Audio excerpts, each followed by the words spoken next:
музеј е сведок за непокорливата борба против окупацијата на Македонија и на сите можни начини како може да се дојде до слободата, која е толку многу важна за сите нас.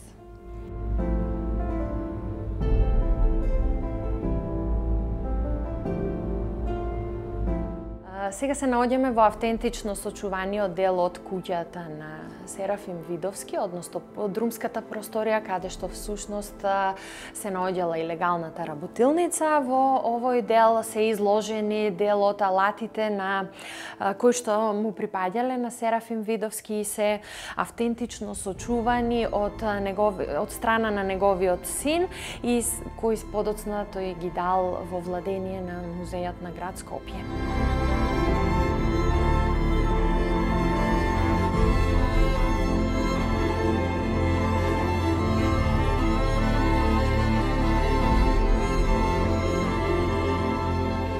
Ги сокривали изработените оружја. Кога дошла бугарската војска и полиција за да нормално после дојава дека овде нешто се случува и пребарувале, правеле секакви напори да најдат било какви докази за постоење на работилницата, меѓутоа не успеале да најдат. Не успеале да најдат ништо, но за жал и покрај тоа што не нашле никакви докази, Серафим Видовски е затворен и 2 години бил во затвор во Софија.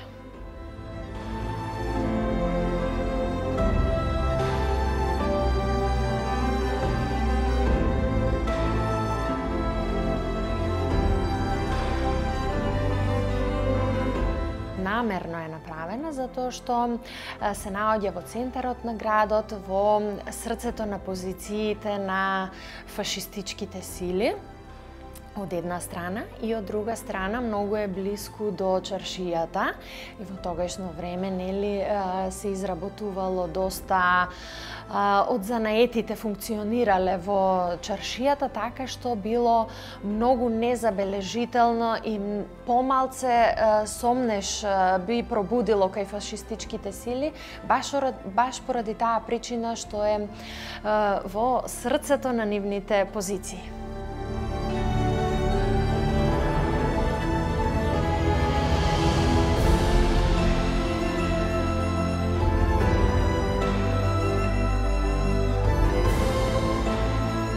Во почетокот се снаоѓале и правеле оружје од се што можело да им послужи за изработување на оружје, како на пример цевки водоводни и слично, во кои што ставале различни типови на експлозиви кои што им биле достапни во тоа време.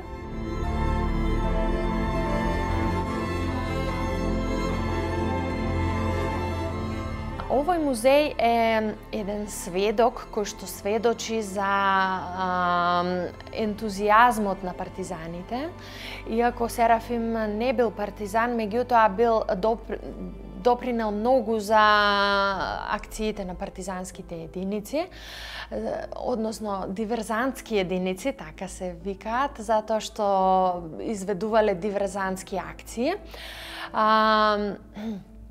Но и како дел од светската историја, бидејќи знаеме дека Втората светска војна се одвива на територија, да речеме, на целиот свет, така што и Македонија не заостанала зад другите држави.